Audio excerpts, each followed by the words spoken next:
My nearly adult female mom died a little over a year ago. I was living with her full-time before she passed. She left me a lot of money and her house. Since the house was just going to stay empty until I was done with college, my aunt on my mom's side and I talked about it, and we agreed she would stay there since she's taking care of my grandma and her place was small, so I'll move back in once I finish my schooling. My dad assumed my mom left me her money and left the house to my aunt. I didn't correct him because I don't trust my dad or have a great relationship with him.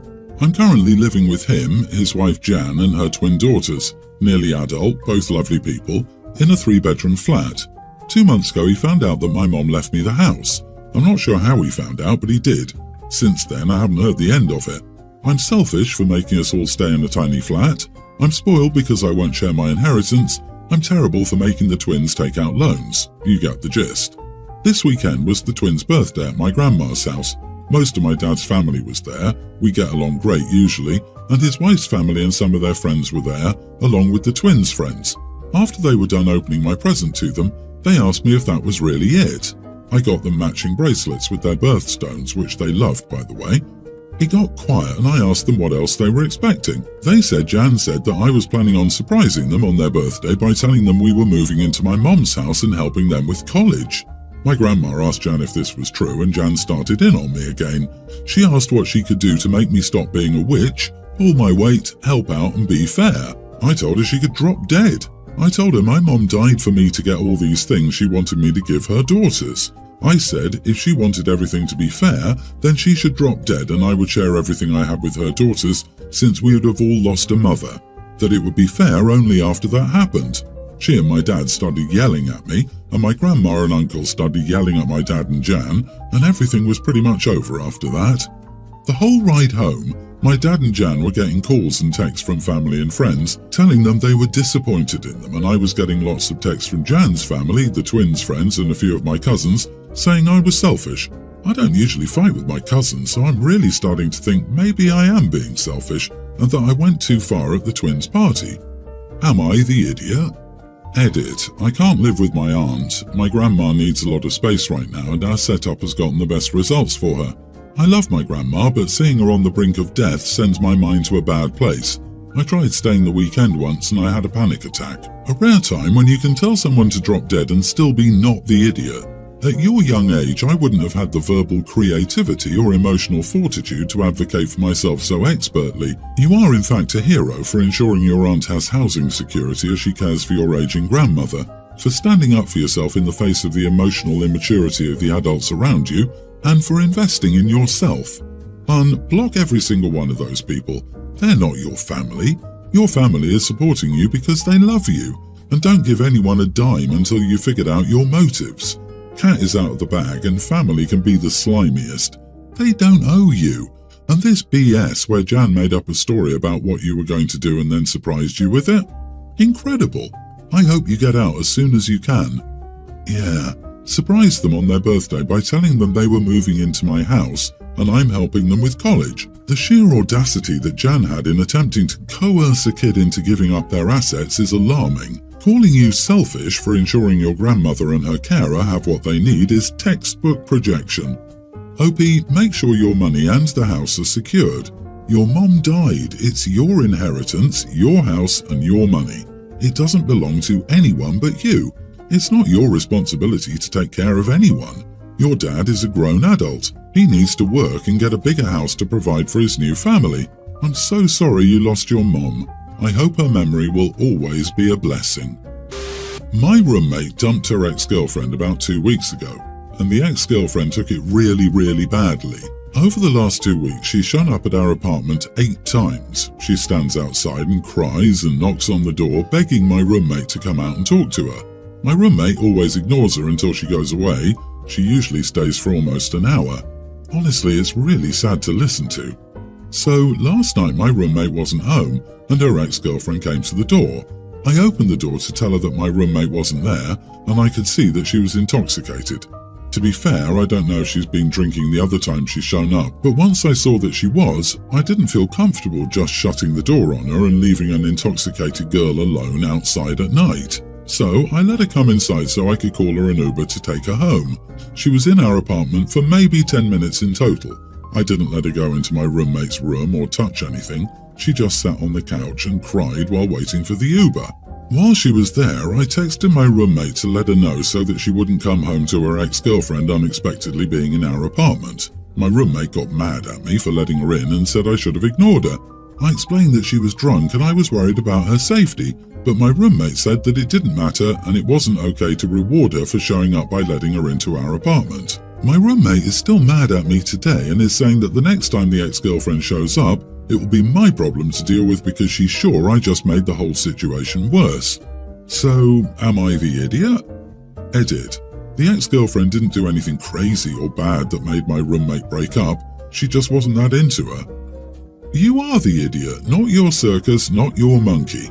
Frankly, at this point, instead of calling an Uber, you should have been calling the cops about harassment. This is ridiculous, and even more ridiculous that you actually let her inside. And your roommate is right, you 100% did just make it worse. Agree, you should have called the cops. You are enabling her. This is not harmless behavior. She is stalking and you're contributing to it. Next time, slam the door shut in her face and call the cops immediately. Stop letting your lack of boundaries put others at risk. Excuse me, you make it seem like OP's decision came from a bad place. I could understand the concern for safety. In my opinion, the real idiot is the roommate. The ex had shown up so many times before and she just ignored the situation. Why didn't the roommate call the cops for harassment instead of just ignoring it? She ignored the situation and put OP in a bad position. The roommate should handle her business and not subject the people she lives with to her relationship issues. I'd be not okay if my roommate's ex kept showing up banging on the door and crying multiple times and they didn't do anything about it. I agree. Ultimately, I think OP did the best they could in a crap situation. They got the ex out to safety and alerted the roommate to avoid an unwanted confrontation. It sounds like the roommate should seriously consider legal options for keeping this person away from them before this escalates to even crazier levels. First, a little backstory. 3 years ago, I, 37 female, gave birth. Since then, I've been at home raising my daughter. Now that she's older, I decided to get a part-time afternoon job so that my husband, 40, could watch over our daughter while I worked. At first, I found a job at a pastry shop, but the owner was terribly rude and I was working overtime, unpaid, every day, so I left. I've started working at a burger joint and I actually really enjoy it. The problem started when I started going to work 15 minutes earlier and leaving a little later to get to know my co-workers. Everyone was welcoming and helpful, and I felt rude leaving the second my shift was over while everyone else was staying for a bit to chat. My husband said he was okay with me going in a little early, but that's it. Yesterday I worked until midnight. We were really understaffed and I didn't even get my break or even drink a cup of water during my whole shift. At midnight, my manager asked me to stay for another hour, so I did. The second I entered the crew room, I heard my phone ringing. It was my husband. I grabbed my jacket and called him back. I told him I'd just gotten off work and how busy it was. He asked me if I knew where he was, and I didn't understand the question until I saw him with our toddler a minute away from my job at 1 in the morning. He started yelling at me and saying that I should have called him, that he was worried and that things had to change because things would get worse. He also forbade me from calling him while he's at work. He works for himself. He has an office. At some point, I tried to calm things down by apologizing for not notifying him and explaining to him that I couldn't go to the crew room because I was at the register. However, he said that he didn't accept the apology and we hadn't talked since. Am I really that much of an idiot for not notifying him of working an extra hour? P.S. My job is 2 blocks from our home and I walk one of the most well-lit and busier streets to get there.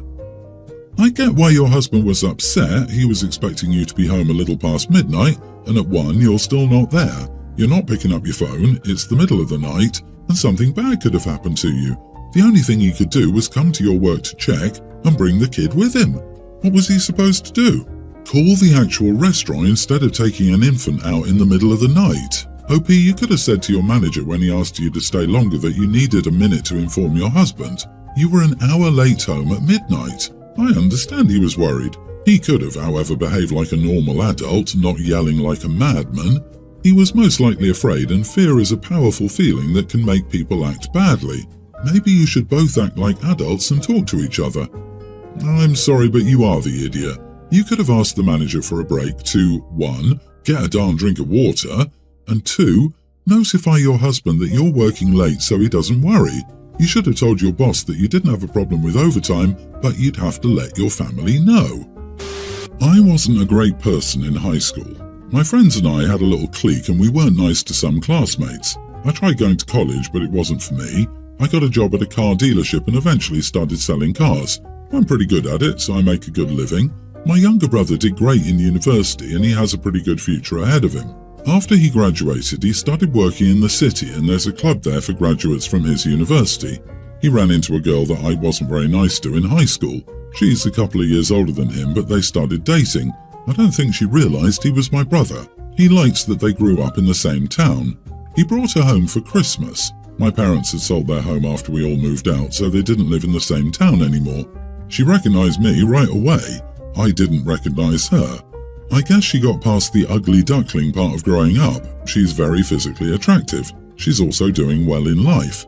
She only said something once I approached her after dinner. She asked if I honestly couldn't remember her. I didn't, until she reminded me of the stuff I used to do to her. I felt sick to my stomach. I immediately apologized for everything and said that I'd been an idiot kid and that I'd grown up since then. She said that she was glad and that she accepted my apology. I sent out my wedding invitations recently and my brother RSVP'd with his +1. I asked him who he was bringing. He said that he was bringing his girlfriend, the girl from Christmas. So I guess she never mentioned me. I kinda wanted to ask him not to bring her. Many of my old friends will be at the wedding and I don't want anything to happen. She forgave me, but I still think it's kinda shady that she never brought up our past with my brother. Would it be an idiot move if I asked him not to bring her to my wedding? You are the idiot. You don't sound like you've grown into a better person since high school, as you credit yourself with. Ugly duckling phase, you're still in your mean girls phase.